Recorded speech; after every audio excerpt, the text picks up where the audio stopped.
सभी व्यूअर्स को मेरा नमस्कार। आज का हमारा विषय है एकाधिकारी शक्ति।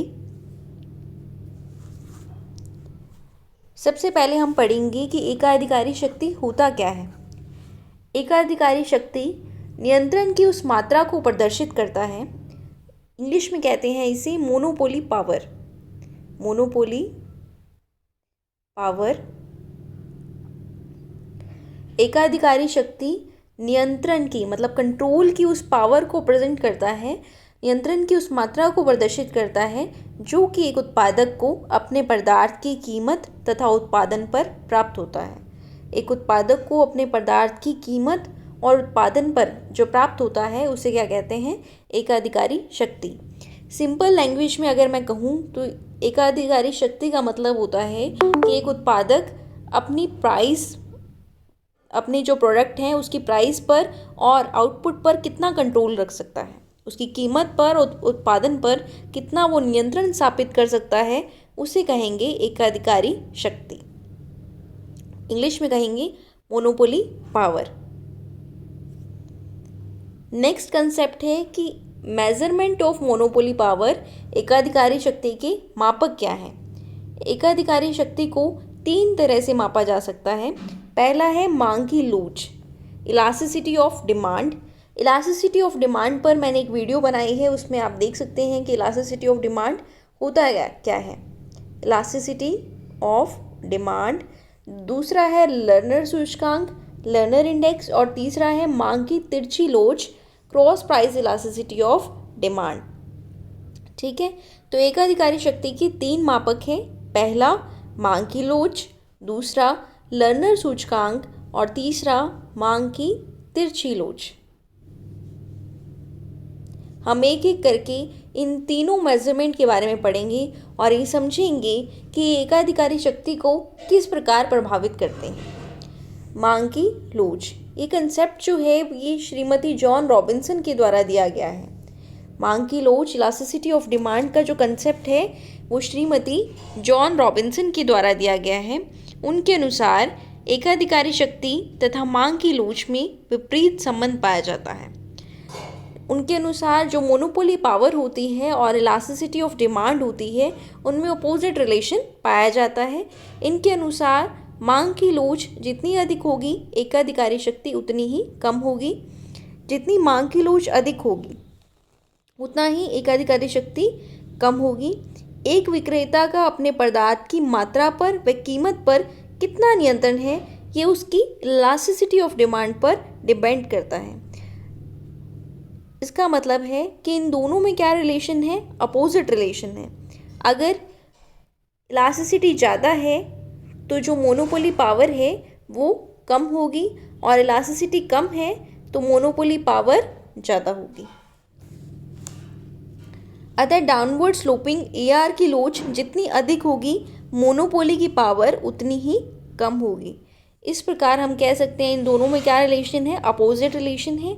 यहाँ पर एक शॉर्ट में बताया गया है एकाधिकारी शक्ति की कोटि इक्वल्स टू 1/E, 1 कीमत सापेक्षता। नेक्स्ट है लर्नर सूचकांक। ये भी बहुत इंपॉर्टेंट है। कई बार नेट के एग्जाम में क्वेश्चन आता है कि degree of monopoly power learner सूचकांक के माध्यम से कैसे ज्ञात कर सकते हैं। तो एकाधिकारी शक्ति की मात्रा लर्नर सूचकांक के माध्यम से ज्ञात करने के लिए एक फॉर्मूला है AR - MC अपॉन AR। आप जानते हैं कि जो AR है उसको हम क्या कहते हैं? प्राइस कहते हैं। यानी इसका formula P - MC upon P भी लिख सकते हैं। P - MC upon P। वस्तु कीमत तथा साधन लागत का अंतर ही एकाधिकारी शक्ति की कोटि का माप है। कीमत और साधन लागत में जितना अंतर होगा उतना ही हमें मोनोपोली पावर का पता चलेगा। एक एकाधिकारी की शक्ति इस बात पर निर्भर करती है कि वस्तु की सीमांत लागत से कितने अधिक कीमत पर वस्तु को बेचने में सफल होता है। हम ये देखेंगे कि एक एकाधिकारी की शक्ति इस बात पर निर्भर करती है कि वो सीमांत लागत से अधिक कितनी प्राइस पर वैसे वस्तु को बेचने में सफल रहता है। सीमांत लागत से ऊपर वस्तु की कीमत जितनी अधिक होगी एकाधिकारी शक्ति भी उतनी ही अधिक होगी। सीमांत लागत से ऊपर अगर कीमत बेचता है तो उतनी ही मोनोपोली पावर अधिक होगी। AR बराबर MC, अगर कीमत और सीमांत लागत बराबर हैं, AR बराबर MC है, तो इस दिशा में एकाधिकारी शक्ति जो है वो शून्य हो जाएगी। एकाधिकारी शक्ति शून्य हो जाएगी जब कीमत सीमांत लागत के बराबर है। तो डिग्री ऑफ मोनोपोली पावर का ये फॉर्मूला बहुत इंपॉर्टेंट है, P minus MC upon P, AR minus MC upon AR। कीमत और सीमांत लागत में अंतर जितना अधिक होगा एकाधिकारी शक्ति उतनी ही अधिक होगी, उसका प्राइस और आउटपुट पर कंट्रोल उतना ही अधिक होगा। और कीमत सीमांत लागत के बराबर होगी तो इसका मतलब एकाधिकारी शक्ति क्या होगी, शून्य के बराबर होगी। इस प्रकार पूर्ण प्रतियोगिता में फर्म की कीमत पर नियंत्रण न होने के कारण एकाधिकारी शक्ति का कोई अंश नहीं पाया जाता। आपको मैंने जब पूर्ण प्रतियोगिता पढ़ाया था तो ये बात कही थी कि पूर्ण प्रतियोगिता के अंतर्गत कीमत जो है वो सीमांत लागत के बराबर होती है, प्राइस इक्वल्स टू MC। जब कीमत सीमांत लागत के बराबर होती है तो एकाधिकारी शक्ति किसके बराबर हो जाएगी, 0 के बराबर। आपको ये पता है कि पूर्ण प्रतियोगिता में किसी भी फर्म का कीमत पर कोई नियंत्रण नहीं होता, यानी एकाधिकारी शक्ति का कोई अंश नहीं पाया जा सकता। ये लर्नर इंडेक्स के थ्रू भी हम शो कर सकते हैं। दूसरे शब्दों में वस्तु की कीमत और सीमांत लागत में अंतर होने के कारण एकाधिकारी शक्ति सदैव उपस्थित रहती है। एकाधिकारी शक्ति की कोटि वस्तु कीमत माइनस सीमांत लागत अपॉन वस्तु कीमत। वस्तु की कीमत को सीमांत लागत में से माइनस करते हैं अपॉन वस्तु कीमत। अब देखिए कि लर्नर इंडेक्स जो है उसकी वैल्यू जो है वो 0 से 1 के बीच में होगी। लर्नर इंडेक्स की वैल्यू 0 से 1 के बीच में होगी। यदि मोनोपोली पावर 0 है तो इसका मतलब कौन सा कंपटीशन होगा, परफेक्ट कंपटीशन।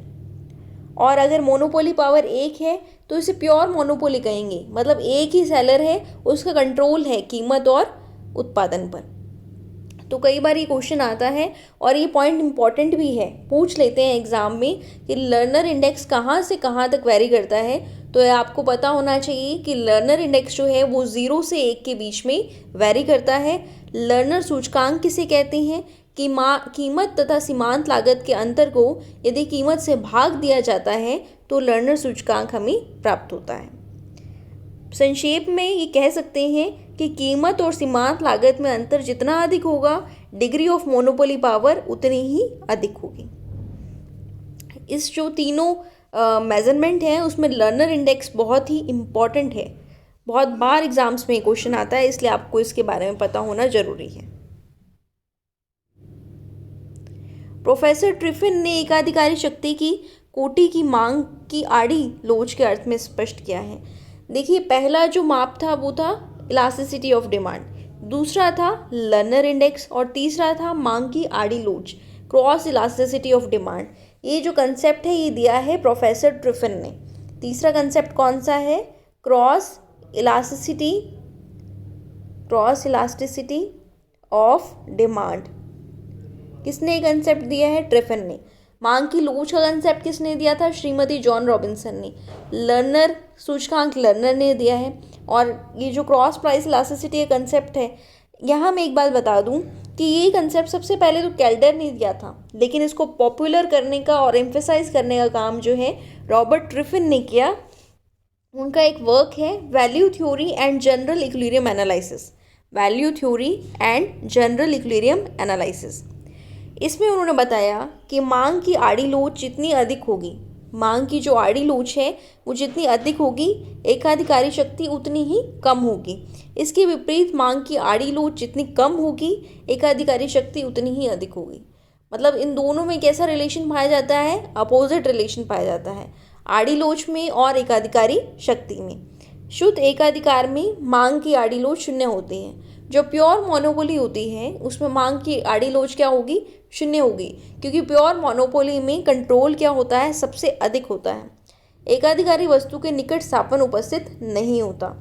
आड़ी लोच किसे कहते हैं, आड़ी लोच यही तो है कि एक वस्तु की कीमत में परिवर्तन होने पर दूसरी वस्तु की मांग मात्रा में कितना परिवर्तन होता है। तो एकाधिकार की स्थिति में दूसरी वस्तु का कंसेप्ट ही नहीं है, स्थापन वस्तु होती ही नहीं है, तो जब आड़ी लोच 0 है तो एकाधिकार क्या होगा, मैक्सिमम होगा।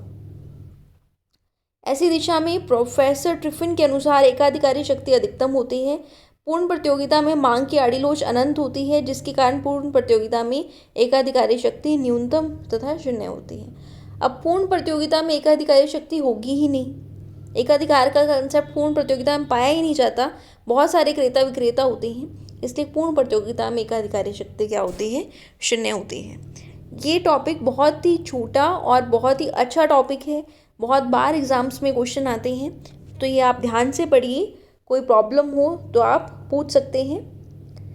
3 मापक हैं इसके, पहला मांग की लोच, दूसरा लर्नर इंडेक्स और तीसरा मांग की आड़ी लोच।